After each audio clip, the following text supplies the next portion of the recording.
Hello. I I have a candle. Look at this. I should burn this on the new moon. I have not manifested anything for 3 moon phases. A full moon, a new moon, and a full moon.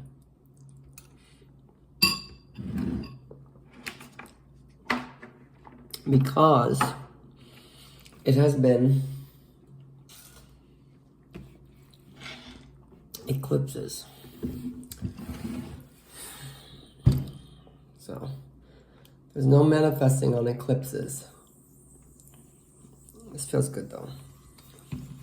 I want to talk about today, basically, my car wouldn't start. I hate cars. They're so annoying and boring. I want to live in a place with public transportation. Look, I got all these pimples still. I don't usually have pimples. I think it's because I don't have money. If I have money, I can buy the skincare I want. But now I just have to like settle for whatever I have, you know? Sucks. But my car wouldn't start. But the miles said 444. So, I don't know, like I could feel very like, oh, everything in my life is going wrong, everything sucks. Why? What's the point?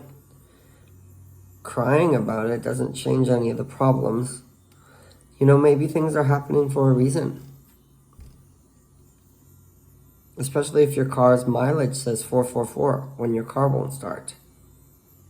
That's a good sign. And then you look in your phone at who you're going to call to help you. And your friend texted you earlier this afternoon at 4:44 p.m. All right? Synchronicity. So, granted, I have $200 in my bank account, 86 of which is going to car insurance tomorrow. I've been using a credit card to buy food. It's almost maxed out. Everything in my life is fucking shit. It's really fucking shit and hard.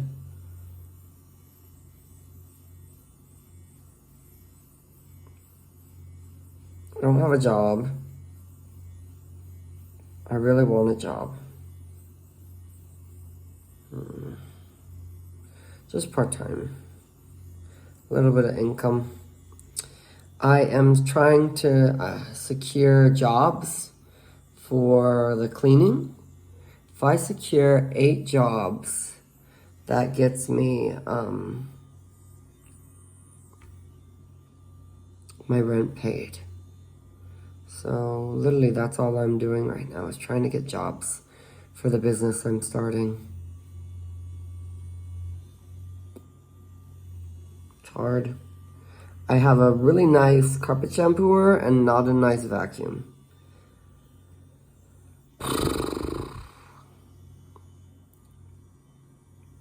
My cleaning supplies are really limited, and I would need more.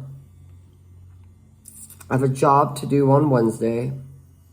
I have a decluttering job to do tomorrow, which I'm not worried about needing good equipment. But I have a job to do on Wednesday and it's Friday tonight, Friday night. And my Wednesday job requires a full house clean. I'm really happy I secured the job, but I don't know where the fuck I'm gonna get the supplies. I have a carpet shampooer and like a bad vacuum.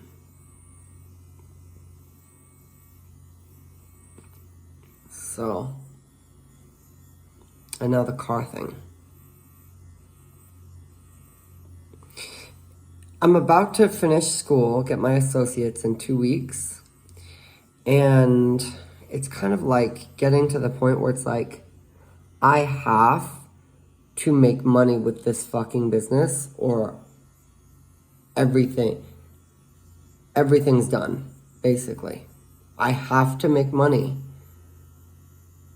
cleaning people's houses, whatever it fucking takes. I need to go out, knock door to door, not be desperate, even though I am very fucking desperate. You can't be desperate in sales. You can't be desperate in business. You have to be able to walk away. And I made a huge progress. I made huge progress getting a client, securing a client, and now another client, you know? But this is getting me about $300, which is very good. However, I need to get equipment. I need to pay for equipment for one of my jobs. And then I also need to find $500 extra to pay my rent in May. And that's not talking about like food. I've been just using a credit card for food. That's what I've been doing. I think all of my credit cards are kind of maxed. I'm supposed to pay them. I need to at least pay the minimum payment this month. That's definitely something I need to do. But like, it's either starve to death or use the credit card and drop my credit score. Which are we choosing? Starving to death is not an option. I'm too hot for that, okay? So I'm going to drop my credit score so I don't starve to death. There's no government resources to help you. You're fucked. I don't have healthcare. I haven't had healthcare for 3 years. There's no government resources. I live in fucking America and a poor state in America. There's nothing. That's why I'm getting the fuck out of here once I'm fully finished. I'm getting out completely. Going back to the state with more sanity, which is Washington. Okay? This feels nice. So that's what we're doing. Woohoo. Have to figure that shit out. But I did eat 3,000 calories. Okay? Prioritizing my health above everything. It's really hard. I still have like nobody, no support, no friend. I do have one friend. I don't want to say no friends. I have one friend here. She's the girl I called, who helped me and picked me up. I'm very lucky. And the support I do have, I'm very lucky to have from my parents. Albeit they're not here in the state I'm in. I lost everything when they divorced, and now it's 6 years later, and it's all kind of come back together, even though they're not back together as a couple. It's all come back together. And I had a lot of trauma from both of my parents. If I were to elaborate, father wound and mother wound, kind of a little bit textbook for both. Of course, parents don't mean to.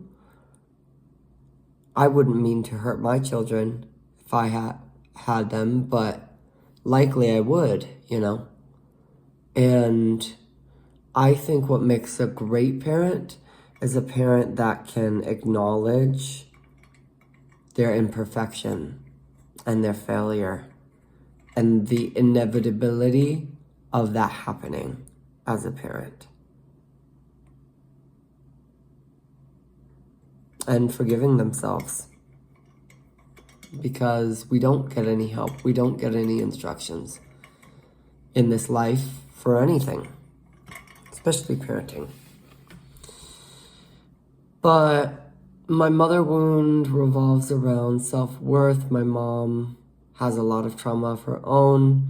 She was a people pleaser for a long time. She struggles a lot with self-worth. That's why any form of criticism really takes a blow. Because outside criticism magnifies the inside criticism that she already has.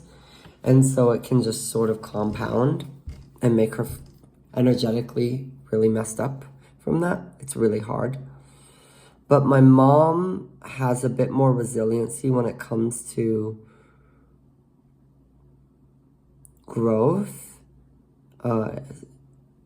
energetically and emotionally, because I think she has transformed so much in her life emotionally. And so she's always been a little bit safer in that category. And there's been so many times when my mom was able to forgive, was able to apologize, was able to take ownership, was able to move things emotionally, was able to support. My dad, like most men, really didn't exactly know what to do in certain situations for emotional support.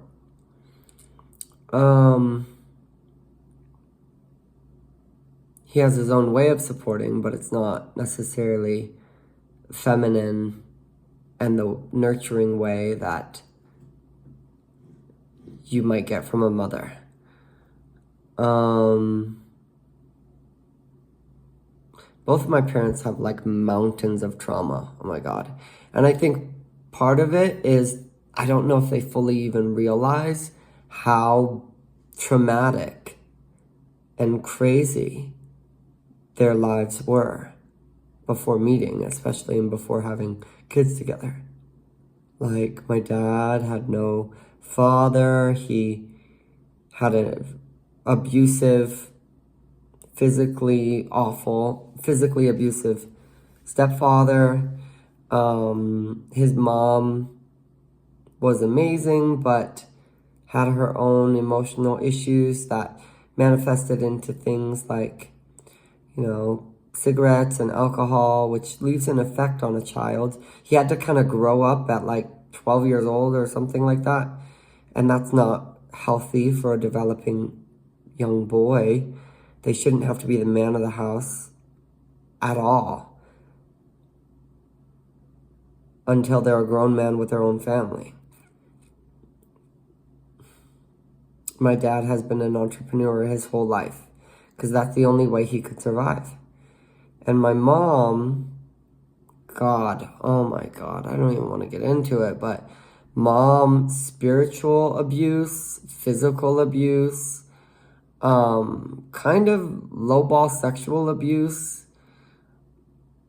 because, she just had so much crazy shit, especially in high school. She was seen as the scapegoat, as the bad child. She was treated as such. She was whipped. She was beaten. Oh my God. Catholic school. Catholic people are evil. I really firmly believe that, actually. And it's because Catholicism is very yang. And if there's one thing we know about yang, it is a bunch of light, a bunch of love, a bunch of white light energy. But what's in the middle? It's a black dot. That means evil, darkness, and wickedness is born in the light. That is what yang is about. And Catholicism is an extremely yang religion. My mom was gaslit. She's never... It's been very hard for her to connect to her spirit and spirituality because of her insane trauma and rupture as a young woman. And also, she's intelligent. So she is aware of how religion is just a ploy to control and use women. And she's always lived from a place of empowering women. And I think it's because she's been disempowered most of her life. So crazy, crazy, crazy childhoods for both of them. My dad was so displaced. He moved around to a million different places. He had just abusive, toxic men in his life who never showed up or demonstrate what it looks like or means to be a king. And so he had no role model there. He kind of just had to wing it. And he was an amazing father, but he was more of like a buddy and a friend. That's not necessarily a bad thing, but what it meant for me is I developed this same wound he had, where I didn't know what a king looked like. I didn't know what it looks like when a man shows up in his masculine energy and handles things from that sort of king perspective of doing and mastering the physical. And he definitely was not like far from that spectrum. He definitely did the best he could to show up as a king, but he had no reference point from his childhood. And so what that caused for me is that caused me to, in my dating life early on, I would just go for men and have no standards at all for them whatsoever. Granted, the guys I ended up dating at first, like dating, were pretty decent. But in particular, my second boyfriend, I put so much weight on him to handle my emotional needs like a parent that it sort of fizzled the relationship. That was totally my fault. His name was Danny. And I just put all of my emotional needs in his hand and was like, basically handle these. And it's because I hadn't been in therapy yet. And I probably need more therapy. I would like to do that my whole life, actually. Because therapy is amazing. Every time I do therapy, I level up, I feel like, energetically. And I want to keep doing that for my entire life. But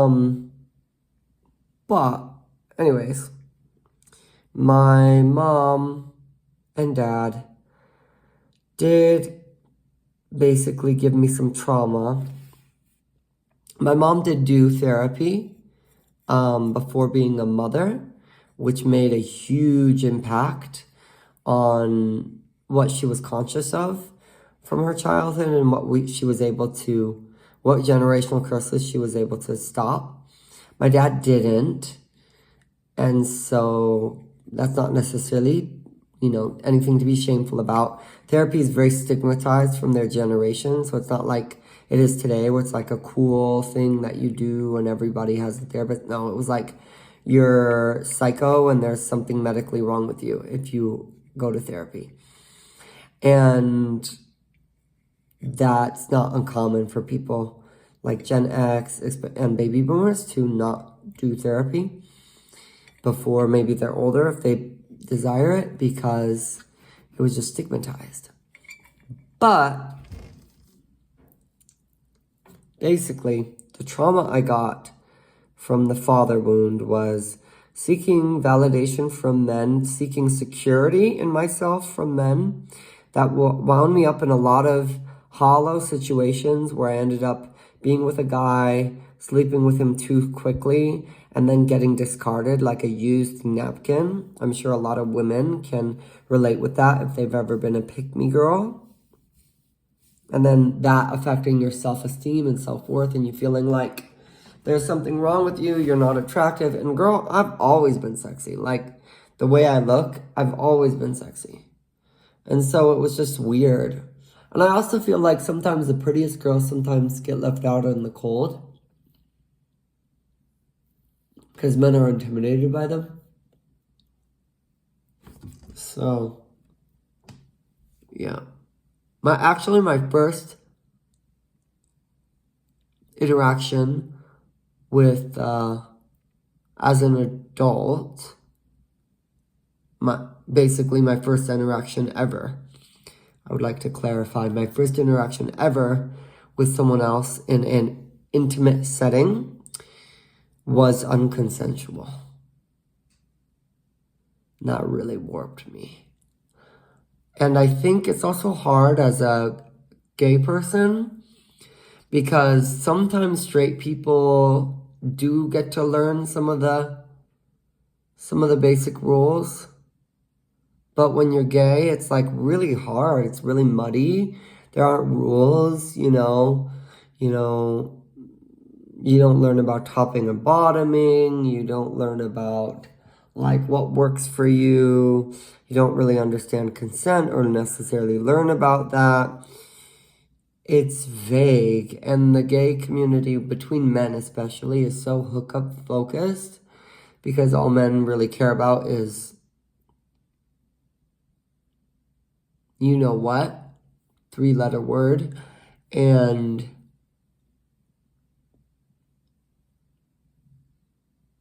money, materialistic things, basically. They don't care about intimacy. They don't care about connection. And I'm planning on the next guy I date, I'm not going to be intimate with him until he at least spends like a bunch of money, time, and effort and energy on me. So I want him to show up and spend money, time, effort, and energy on me. And then if I'm attracted to him and he's attracted to me and we both want to consent, even if I wanted to consent earlier, I would have enough self-respect to say, you haven't done enough for me to believe that you're the king for me, that you're the right guy for me, because you have to work hard to earn this, because I know what I'm worth. And so, yeah. My trauma from my mom mainly revolved around self-worth, mainly the solar plexus chakra, a little bit of the heart chakra too. My mom was very into like gymnastics and God, she's so intelligent. She's just such an incredible woman, but has had so many external traumas in her life that have made her feel like she's not extraordinary. And people continue to not, mirror to her how extraordinary she is. And so she ends up not fully knowing her worth. And that, for me, is something I kind of inherited as well. Because I was very intelligent, very good student, very, very incredible person. But I didn't know my worth for a long time. And it's taken a lot of work to learn it more. And now I'm learning it, and my standards are higher. So high, in fact, that often the only person that meets my standards is myself. And I'm fine with that. It's not necessarily easy. I would prefer the help of someone else, a partner, right? That's what a partner is going to do for me in my life. The only reason I want a partner, like this guy I told you about yesterday, he was like, he was talking about love. He was talking about what he wants in a relationship. He said, I just want love and affection. And I basically told him, I don't need love and affection. I give myself love and affection. I have so much love and affection that, like, I don't need none of that. I don't need that at all. And it has taken me a long time emotionally, and this is what I mean when I say becoming a queen. Becoming a queen means doing energetic, spiritual, and emotional work. There may not be a lot that looks like it changes physically, but the energy, everything on the energy side is changing. And so I used to feel so insecure in myself. I could never be alone. I didn't feel secure or safe alone. My standards were rock bottom. I just wanted a man to have someone with me, even if he was absolute garbage.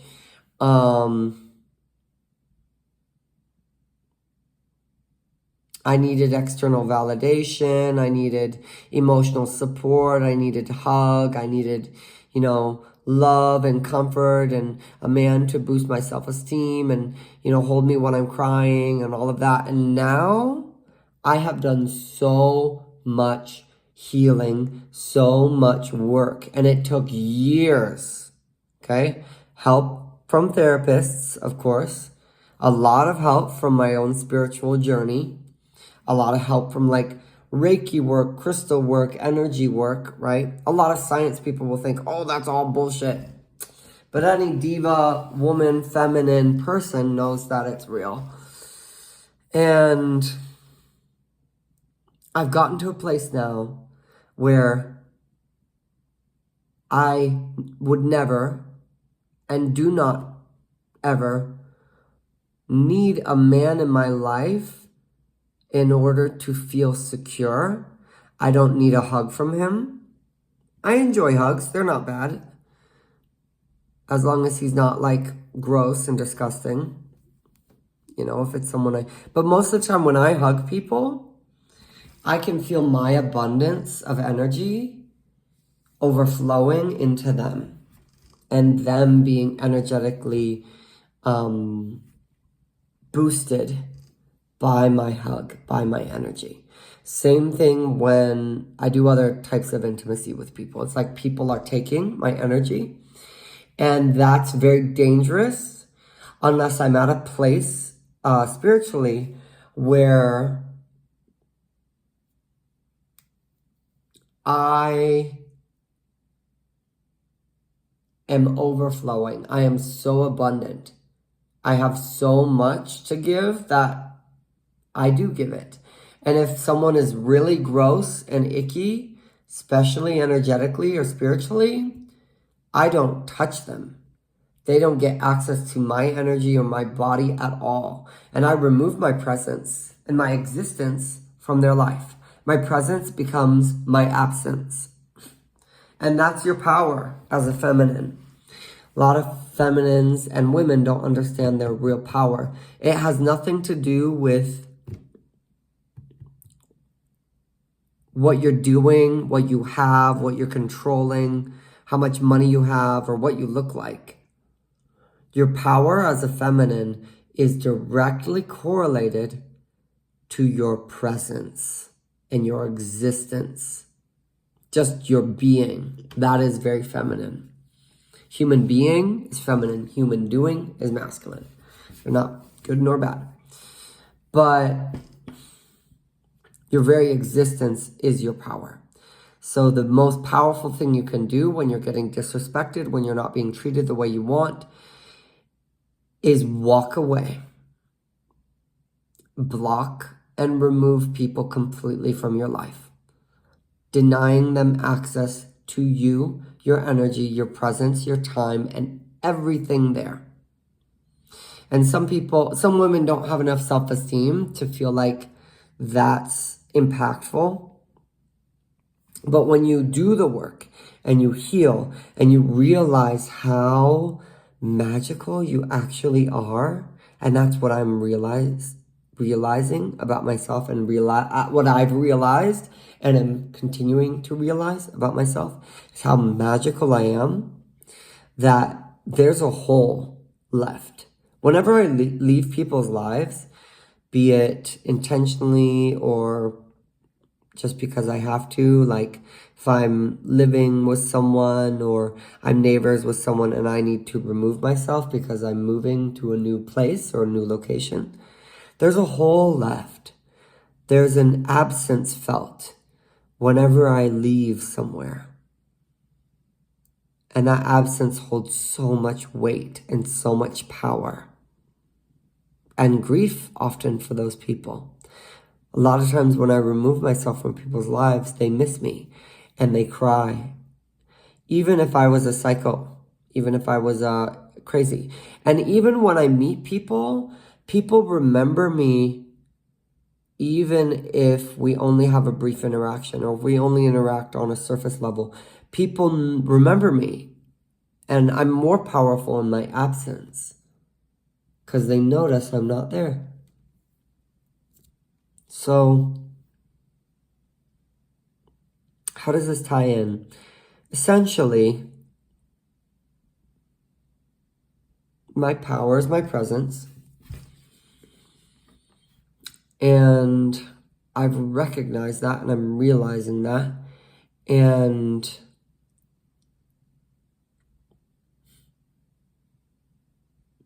what else? I am so secure in myself that I don't really at all want a man in my life. I don't need a man at all in my life to feel secure, to feel good enough, to feel worthy, to wipe my tears away when I'm crying, to, you know what will wipe my tears away when I'm crying? $200 in my hand. That'll wipe my tears away real quick. Give me some flowers, give me some chocolate, buy me a bunch of things that I want, and drop $250 in my bank account. Those tears will go away real quick, girl. Ain't no tears that can't be washed away with the right amount of money, okay? And the thing is, that would not do anything or work for me in the past because there was this absence and this hole in my solar plexus chakra, in my heart, in my feeling of worthiness that actually couldn't be fixed by anything other than healing. And that healing work is slow, and it's not always linear, and it's not always easy to put your finger on. But it starts with things like affirmations in the mirror. It starts with things like manifesting. It starts with things like looking in the mirror every day and saying, I'm proud of you for. I forgive you for, Pan. I forgive you for. Pan, I commit to you that tomorrow I will X, Y, Z. And building this level of assurance and trust with yourself. Going to therapy and processing things and holding space for your emotions that were never seen. Allowing them to feel seen and loved, and realizing that your wounded inner child is probably your gateway to freedom. Because once that inner child feels safe and free, the rest of the world is cooked. You're just gonna be you're gonna be the parent and the inner child at the same time. Basically what that means is you don't give a fuck what other people think of you because you have an inner parent who's instilling security, instilling love, saying, I'm going to love you no matter what. I'm going to make sure your needs are met no matter what. I'm going to make sure I get food on the table for you because you're my baby. I'm going to make sure, you always are clean. I'm going to make sure you have your needs met. I'm going to work my ass off to make sure you are safe. You feel seen. You feel validated. You feel loved. You feel secure. I'm going to give that to you. Is it hard? It's fucking really hard. And this is what it means to level up to be a queen energetically. You have to do all of this energy work. And I'm not saying men or masculine people can't do this work. Yes, they can. To do it to the highest degree is maybe not something that excites their soul the most. They might be more excited to do the masculine, follow the king role to the highest degree. But for me, following this feminine queen role to the highest degree is what feels best and most right for me. Doing the highest level of inner child healing, doing the highest level of healing. That's why I want a therapist my entire life. That's why I want to always go into therapy, always do work, always do maturing, always do healing, always trying to improve. Because being a queen involves doing that, rising to your highest potential in the energetic spectrum. Now, let's talk briefly about that. So much security with myself. I am so secure when it comes to loving myself. Like literally, I have a bunch of pimples on my face. You know what I said a couple videos ago? I said, I like pimples. Because they remind me of volcanoes. And my body comes from Mother Nature. So why shouldn't my body reflect her? Like volcanoes, like valleys. Mother Nature is extremely beautiful. She's also got extreme crazy things. Like lightning and erupting volcanoes and, bumpy rocks. And I want my body to look like her. Because she's beautiful, even in those crazy, especially in those crazy earth things. So I got a bunch of volcanoes here. And I don't know, some people may call me delusional and crazy, but I feel that, genuinely. I feel so secure in the way I look. Do I want pimples? Not really. I think because they kind of create a little bit of like physical irritation. Isn't this interesting too? Because look at how I'm saying this. I'm not saying I don't want pimples because they make me feel ugly, because they make me feel like I'm an ugly person who isn't deserving of love, who's not worth anything, who's just disgusting and gross. Like, that doesn't go through my head because I've done so much energetic, emotional, spiritual work. What goes through my head is, I don't really want pimples because they cause a little bit of physical irritation, you know? Physical discomfort on my face. That's it. Why else? Why else do I not want them? It's really just a discomfort. And I get to that level with almost everything. Why do I want hair? Not because I feel like I'm ugly and gross and disgusting and a bald bitch without it, but because hair, to me, is a beautiful accessory with which we use to show the world who we are through expression, right? Color it, style it, wear it at a specific length, you know, do certain things with it. You know, you can carve certain,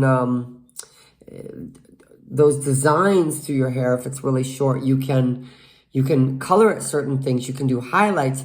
You can change your color theory, what colors work with you fashion-wise based on the color of your hair. You can curl it. You can do so many things with it, which is just kind of like a fun little accessory. Even if you're wearing wigs or whatever. Like, that's why I want hair, is for that reason. Not because I feel like I'm ugly, unworthy, undeserving, disgusting, or... God, it's hard for me to even think about what other people reasons are, because I don't think that way. But let's see.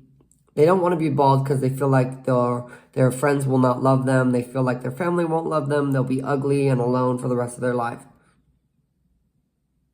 I don't think like that. Sorry. I mean, even if I was bald for the rest of my life, I'm still hot, okay? My energy is really hot. Some man is gonna be obsessed with me. There's always at least like 5 to 10 in my life at all times that are interested in me. Most of them can't reach my standards. But it really doesn't matter. Like, look how bald this is. Not too bald. I could definitely be more bald. But you know what? I love my hair. And guys are still obsessed with me. Got pimples all over my face. Guys are still obsessed with me. I think the only reason they wouldn't be obsessed with me is if my energy was messed up because I felt unworthy and ugly because I had no hair. Rather than realizing I'm the bomb, who wouldn't want to be with me? I'm literally a 10 out of 10.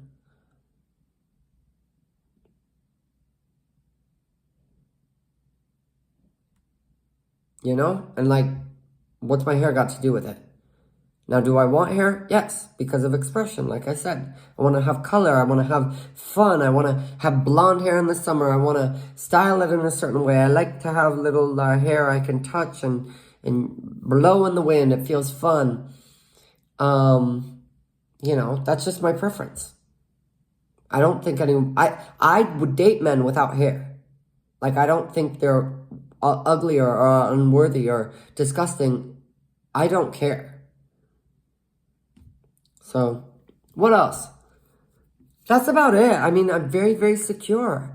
It's taken so much work and so much time, literally decades at this point of work. And I'm healed. I'm healed.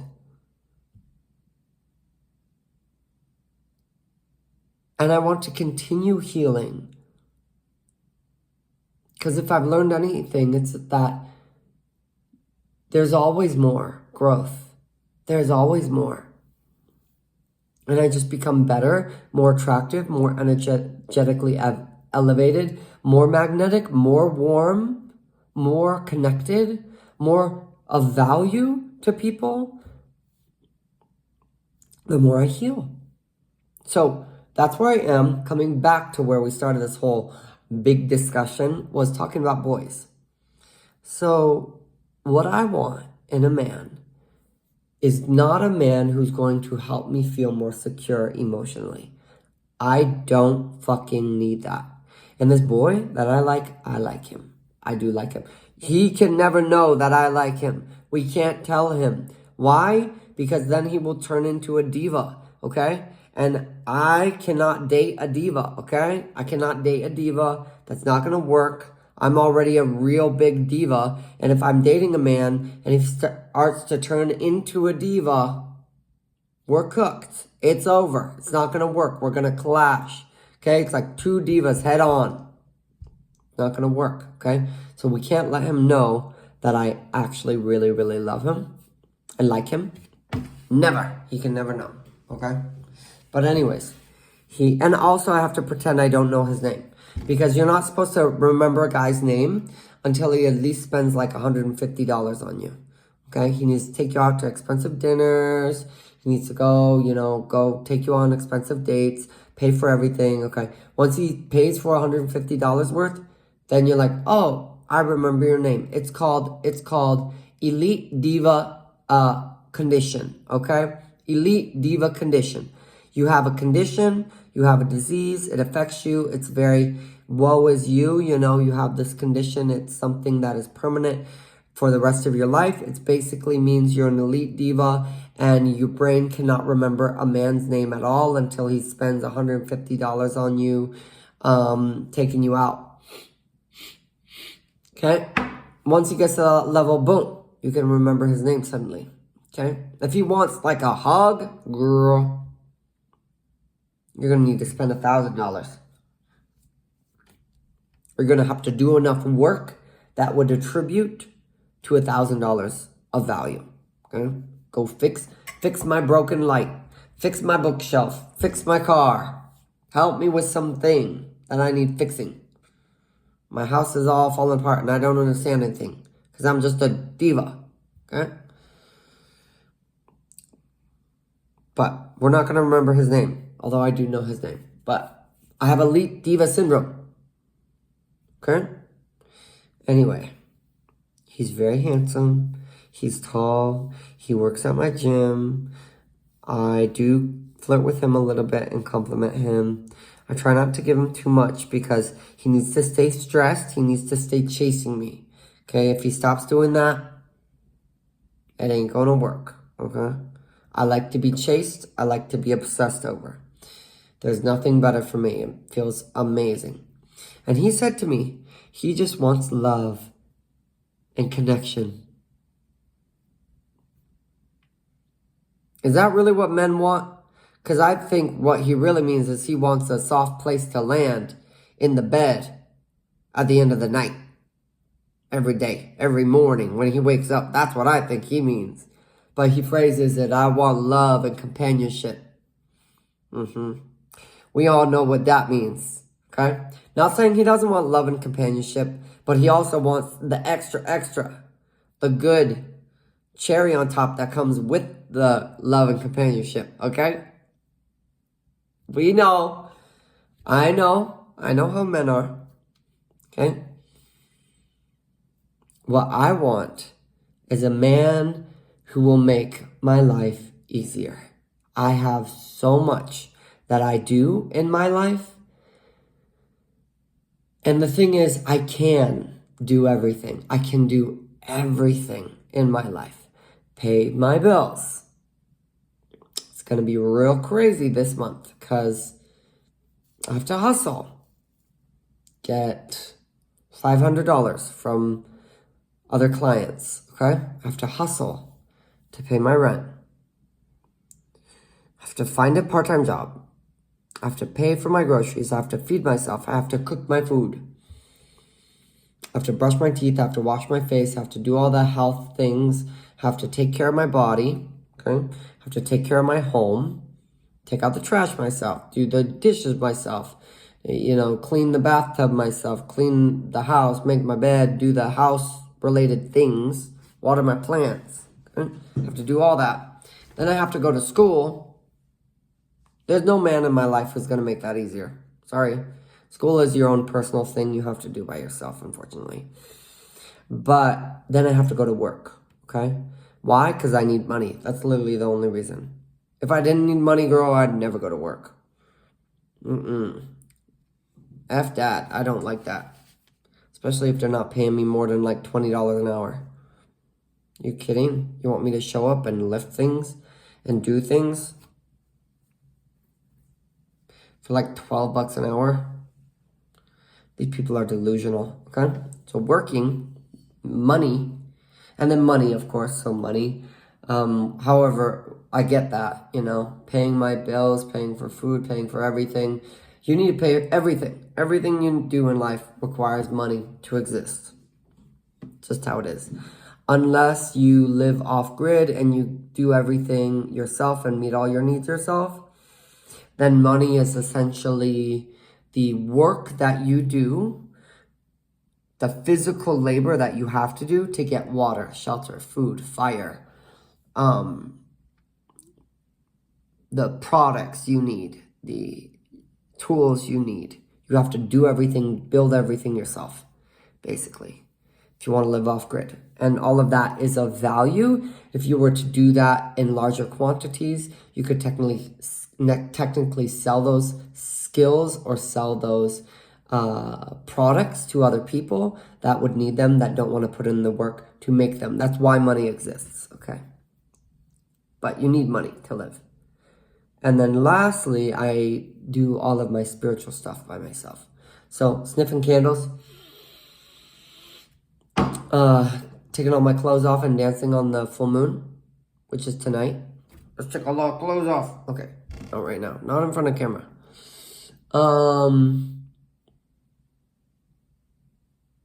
What other sort of spiritual things do? I do like energy stuff, whatever I feel like. But I do all these 6 things by myself. And the only reason I want a man in my life is to make some of these easier. In particular, I don't really need his help with the health. I don't need his help with the spiritual. Those are really feminine things, because the health of your body is ruled by Venus, which is a feminine energy. So health and spirituality. And then when it comes to the home stuff, I don't mind doing that stuff, like the dishes and the trash and cleaning the house, and that's literally what I have a business for. I don't mind doing it. But I guess it could be cool. The only reason that would be useful is if he's living with me, which I wouldn't do right away. So that's kind of like my own thing. And then the other 3 options are money, job, and school. I don't really need a guy to help me with school. I just need to do school myself. So that leaves 2 options, okay, for him to make my life easier. Because spirituality and health, I have those covered. I don't really need help with them. It's just with everything else, it's a lot. School is my own thing to handle. And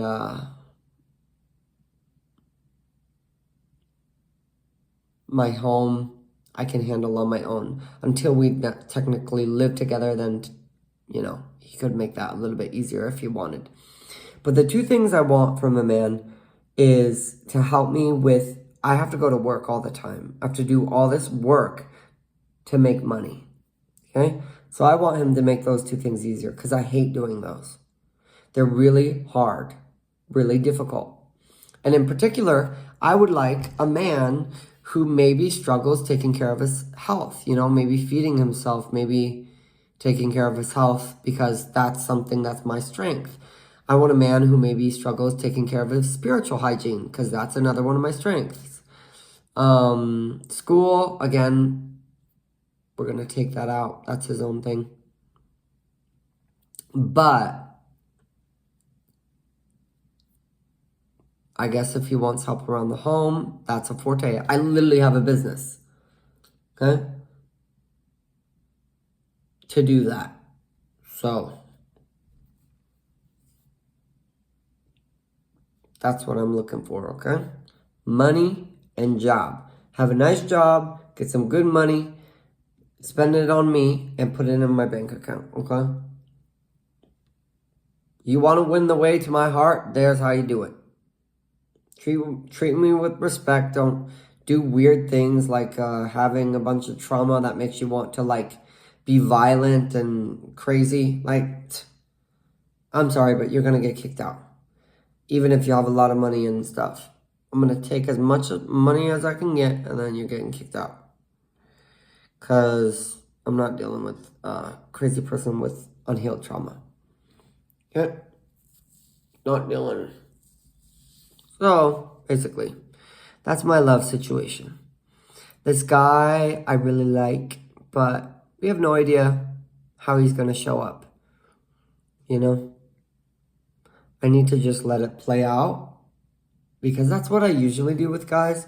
I think with this guy, though, it's like he's one of the first guys I'm actually physically attracted to. Most of the other guys have been kind of repulsive and look like monkeys, basically. And that's not a top priority of what they look like. Really not at all a top priority. What matters more to me is what they do. And if you look like a monkey, you look like repulsive, and then you disrespect me, and then you expect me to pay for dinner, and then you expect me to drive you around places and do all this stuff for you and be your little person that you can take from, like, you are so done so quick. Right? If you looked good and you wanted all this, you'd be on the fence, about ready to be pushed off out of the property. But if you look like a monkey and you start misbehaving and not paying for dinner and wanting me to pay, why? Girl, you know what's more fun than going with a monkey to dinner and paying for his food and my food? Taking myself to dinner and paying for myself and enjoying my own company. I literally don't care about the company of other people. I am so secure in myself, I would go out alone. Just to have fun, have a good meal. It tastes good. The only reason you're there is to pay for dinner and make my life easier physically. I don't need your company. I don't need your companionship. I got my own companionship. I got my own company. Me, myself, and I. We're great. I have a blast. Okay? I'll probably sit there, go onto my YouTube channel, go onto my social medias, and, rewatch all the reruns of my content. I'll have a great time listening to myself, watching my own videos, obsessing over myself, going back through my social medias, being like, love that picture.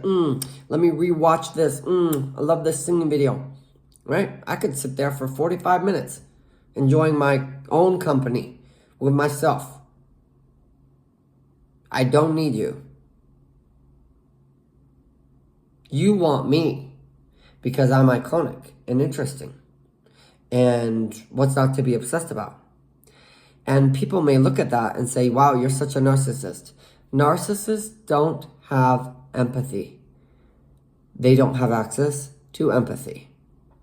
A diva, oftentimes, is someone who was a wounded empath, who then attuned to the element of earth, understanding how the world works, and was able to heal herself to the place where she is so secure that she doesn't need anyone else for emotional safety and emotional validation. She just needs herself. And she actually is in love with herself because she realizes how much there is to obsess about someone who is deeply empathetic and deeply kind and interesting and creative and beautiful and intelligent and gorgeous. What's not to obsess about? So she obsesses over herself. And it doesn't turn into narcissism because you never, if you're really an empath And I believe empaths are feminine people energetically. If you're really a feminine or a yin, that empathy never goes away. I don't care how selfish and narcissistic you are, it never goes away. Literally 2 nights ago, a girl was screaming bloody murder outside of my house. I was one of the first people to run out there. She was getting attacked and assaulted by a man that she kind of knew. And I was the first person to go out there and be by her side and stand with her. And I knew so intimately the manipulative tactics that men can use in situations like that. I didn't fall for any of them. He was very calm. He was very, put together. He tried to manipulate and gaslight me, gaslight other spectators. I knew exactly what was going on, and I helped. I always do that. I am the first person to run in. Why do you think I have a certificate on my wall that says certificate from the mayor of this massive 500,000 people town that I live in, saying you saved a life with CPR, working as a public official for the city? Because I was the first person to fucking start chest compressions. And I do chest compressions and put air in your lungs as if you are the love of my life. And I have never lost empathy because I've been more selfish or narcissistic or obsessed with myself or focused on myself. I just am so secure and happy with who I am. And I love who I am. And I love how kind I am. And I love all sorts of things about me. Like so much about myself. And I think that self-love is what magnetizes men to me in the first place. And so when we're out for dinner, I'm not paying for your meal. And if I do, that's the last time you're ever going to fucking see me. Ever. I will be absent from your life. My presence will be completely removed, like the rug being pulled out of you, and you will not know what happened or why. Because I don't even care enough about you as a person to explain to you why. I'm just removing. That's powerful. That's a powerful feminine. And so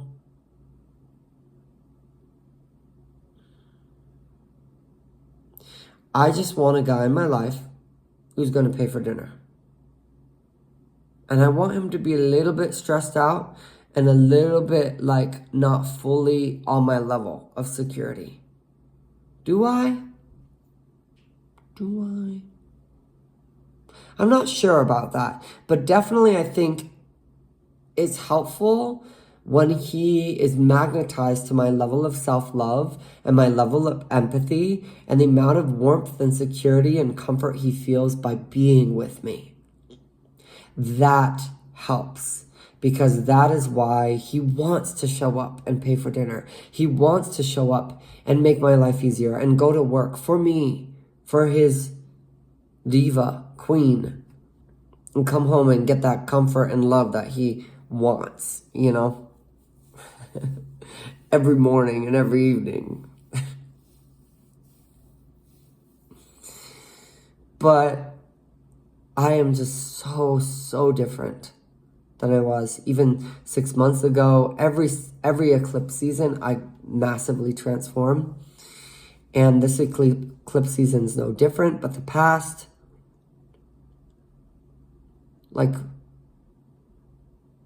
year and a half, there has been so much change emotionally. And I am so secure, and my standards are very high. And I think I'm ready for the right guy to come in. And although I do like this guy at the gym who's tall and handsome, blah, blah, blah, blah, blah, whose name I don't know. Okay, I don't know his name. He hasn't earned that yet.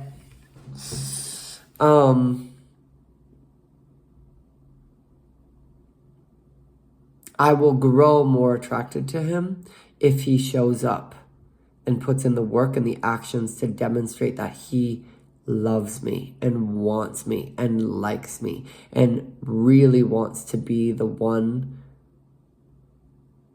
who I give my presence to. Because I've gotten to a point where I'm alone in my life. I'm alone. I'm building a business. I'm going to school. I'm working. I'm doing everything alone. And I don't feel lonely. I feel secure. And I'm alone because I don't give my time, energy, attention, or effort to people, just anybody. I give it to people that are worth my time, that show up and prove to me that they're worth it. So I would grow more attracted to him if he puts in the work. And I think I'm more used to, my comfort zone is chasing a guy, especially when he's physically attractive. And that's why I'm getting all butterflies. But I think the healed version of me, which is I've only been in this version for maybe like a year, literally, maybe like less than a year. And now this is a test. It's like, are you going to stay in this security? Because I think if I do, this could turn into something. And if not him, it'll be some other guy. And whenever I meet a guy that's not good enough for me, like I even said this the other night, I pray to Aphrodite and Hecate. They're my main deities I do deity work with. And I prayed to Aphrodite after I had a icky altercation with this guy that I've been dating for, I don't know, a couple weeks. And I basically said to her, he's not hot enough for me. He's showing up okay, but he's ugly, he's insecure, he's Catholic. I don't want a man that's Catholic, a gay man that's Catholic. You're kidding. You have some weird, deep, internalized beliefs that I don't care to have in my life. And then he even talked about briefly, like we had fortune cookies we ate, and he talked about like destiny swapping. Like, oh, what if we swapped bodies? That was when I was like, not about to fuck with someone with bad energy and bad intentions. And I talked to Aphrodite and I was like, I'm done with him. He's gross. He's disgusting. He's not giving me enough money. He's not doing enough work. Okay? I may sound entitled, but he's not working hard enough. And he looks ugly. You know? So I'll go back to doing everything myself. Also, this is a trait I notice with guys that are like weak, pathetic men, is they'll go on like cruises or vacations or expensive places. Like this guy went to Arizona on a fancy whatever, and he sent me a picture of like this luxury breakfast, and then he was like, I'm in Arizona. I was like, what's up? And he said, I'm in Arizona, you. And he just did the letter U. I was like, can't even spell Y-O-U. Absolutely not. Like, if you can't even type the letters to say, how are you? You're weak. You're weak and pathetic. And I'm not gonna tolerate that. Especially if you're sending me pictures of a luxury dinner.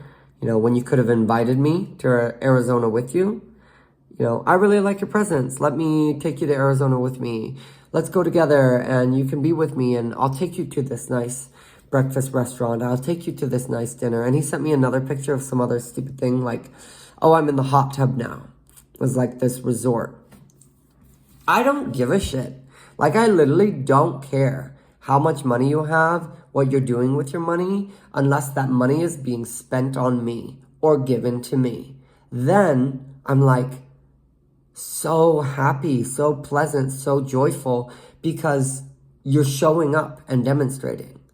I don't give a crap if you have $1 million and you're flying around the earth and you're sending me pictures and in nice fucking resorts. I don't give a shit, baby. That's not doing anything for my life. Why do you think I give a crap? I don't. Sorry. You know what I would be interested in? Inviting me. Buying my plane ticket. You know, this other guy went on a cruise and sent me like pictures. He was like, oh, I wish you were here. Actually, you don't. Because if you did really wish I was here, you would have paid for a ticket for me to go on the cruise with you. But you didn't. Because you're a weak, pathetic man who wants me to pay for a cruise ticket myself while you get to enjoy my body, energy, and presence and time while you're gross and insecure and weird. Like, no. I don't care where you are or what you're doing. How much money you have. Okay?